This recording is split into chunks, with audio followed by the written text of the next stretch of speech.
Hello my dear friends, मैं doctor संतोष हांडे आपका अपने इस चैनल में बहुत बहुत स्वागत करती हूँ। आज हम बात करने जा रहे हैं एक बहुत ही यूज़फुल मेडिसिन के बारे में और इसका नाम है बाल्सैमम पेरुवियनम। इस मेडिसिन के बहुत सारे यूजेस हैं। चलिए जानते हैं इसके बारे में। यदि आप मेरे इस चैनल में नए हैं तो इसे सब्सक्राइब कर लीजिए और इस वीडियो को शुरू से आखिर तक ज़रूर से देखिए, क्योंकि इसमें बाल्सैमम पेरुवियनम के बारे में मैं बहुत ही इम्पोर्टेंट इन्फॉर्मेशन देने जा रही हूँ। ये जो एक प्लांट है बहुत यूज़फुल प्लांट है। इसको वैसे के तो इससे बहुत सारी चीज़ें निकाली जाती हैं, जैसे कि इसे फ्रेगनेंस के तौर पे यूज़ करने के लिए इसको यूज़ किया जाता है। तो चाहे वो कैफ़ीन इंडस्ट्री हो या फिर कोई एडिबल थिंग्स होती हैं तो उनके लिए इसका इस्तेमाल किया जाता है। मेडिसिनल यूजेस की तरफ अगर देखें तो हम इसका इस्तेमाल जो है वो हीलिंग प्रॉपर्टी, यानी कोई भी अल्सर्स हैं या कोई क्रैक्स हैं तो उनको हील करने में, उनको ठीक करने में ये काफ़ी अच्छा रोल प्ले करता है। इसी के साथ साथ में स्टमक से रिलेटेड प्रॉब्लम है उसके लिए भी यूज़ किया जाता है। ये कफ के लिए जो है वो बहुत ही अच्छी मेडिसिन के रूप में यूज़ होती है। तो चलिए जानते हैं इसके कौन से बहुत ही 5 महत्वपूर्ण सिम्टम हैं जिसके लिए इस मेडिसिन को यूटिलाइज किया जाता है। पहले सिम्टम के रूप में देख लेते हैं कि इसका श्वसन तंत्र पे बहुत ही अच्छा एक्शन है। क्या करती है ये श्वसन तंत्र पे? ये श्वसन तंत्र की विभिन्न प्रकार की बीमारियों के लिए इस्तेमाल किया जाता है। देखिए, अपर रेस्पिरेटरी ट्रैक्ट इन्फेक्शन और लोअर रेस्पिरेटरी ट्रैक्ट इन्फेक्शन दोनों के लिए इसका इस्तेमाल किया जाता है।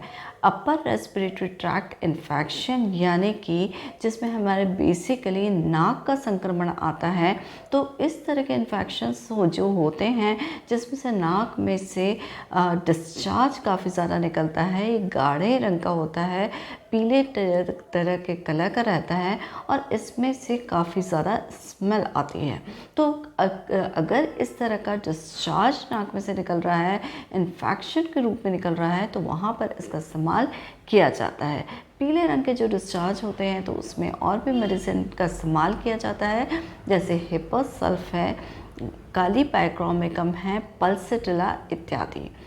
अब हम देख लेते हैं, ये तो हुआ अपर रेस्पिरेटरी ट्रैक्ट इन्फेक्शन, और अब देखते हैं कि ये लोअर रेस्पिरेटरी ट्रैक्ट इन्फेक्शन में किस प्रकार से काम करती है। सबसे पहले तो इसमें जो ब्रीदिंग डिफ़िकल्टीज़ यानी कि सांस लेने में दिक्कत पेशेंट को ज़्यादा आती है। फिर पेशेंट को ऐसा महसूस होता है कि जैसे उसके चेस्ट में काफ़ी सारा कफ भरा हुआ है, जैसे कि हम एंटिम्टाट में देखते हैं कि खड़ खड़ खड़ खड़ की आवाज़ भी बाहर से सुनाई देती है। तो इस तरह का जो रेल्स जिसे कहा जाता है उस तरह की आवाज़ सुनाई देती है। और जो कफ होता है वो काफ़ी ज़्यादा लूज़ होता है, यानी ईज़िली निकल आता है, जबकि एंटिम्टाट में ये काफ़ी टफ होता है और इसको निकालने में काफ़ी परेशानी होती है। जो थाइसिस होता है यानी ट्यूबरकुलर इन्फेक्शंस होते हैं तो उसके लिए भी इस मेडिसिन का इस्तेमाल किया जाता है।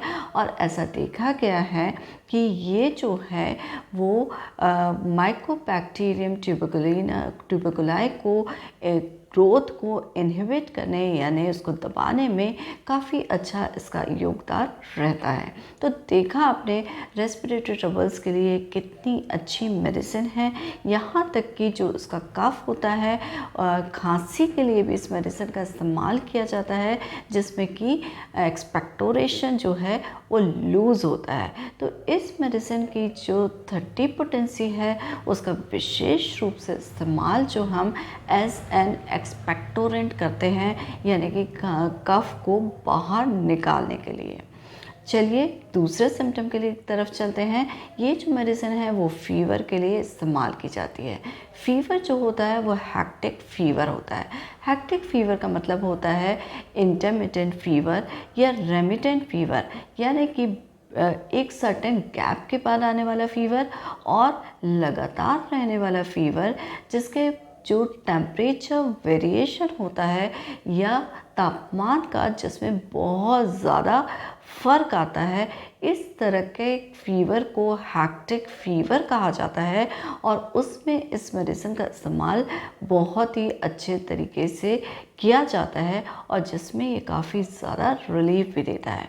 फीवर के साथ साथ में इसमें नाइट स्वेट्स होते हैं, यानी रात में पेशेंट को पसीना काफ़ी ज़्यादा आता है और साथ ही में डेबिलिटी यानी पेशेंट जो है वो अत्यधिक कमज़ोरी भी महसूस करता है। तो ये था इसका दूसरा सिम्टम। तीसरे सिम्टम की तरफ चलते हैं और वो है यूरिनेशन।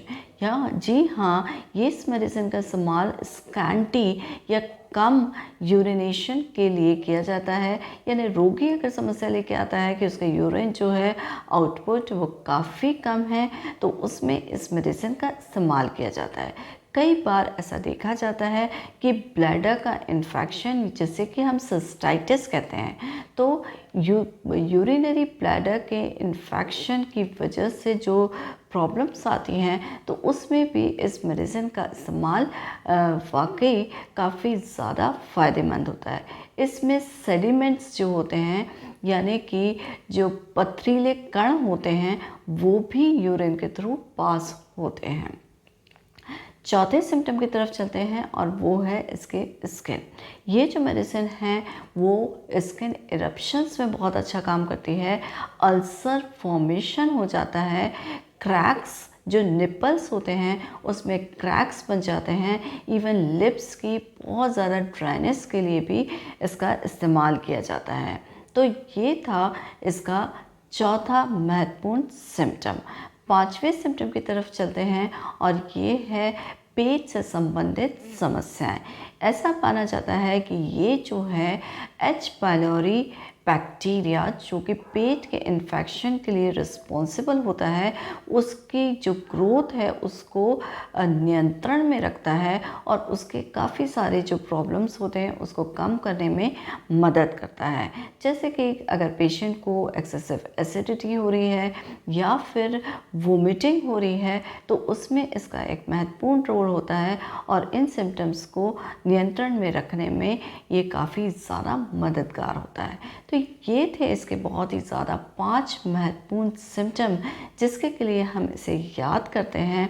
आई होप ये इन्फॉर्मेशन आपको पसंद आई होगी और यदि आपको पसंद आई है तो प्लीज़ इसे लाइक करिए, शेयर करिए, मेरे चैनल को सब्सक्राइब करिए। एक और जो स्पेशल थिंग है जिसको मैं बताना चाहूँगी बालसमम के बारे में, कि इसका जो मदर टिंचर होता है उसको अल्सर्स के ऊपर आप इस्तेमाल कर सकते हैं।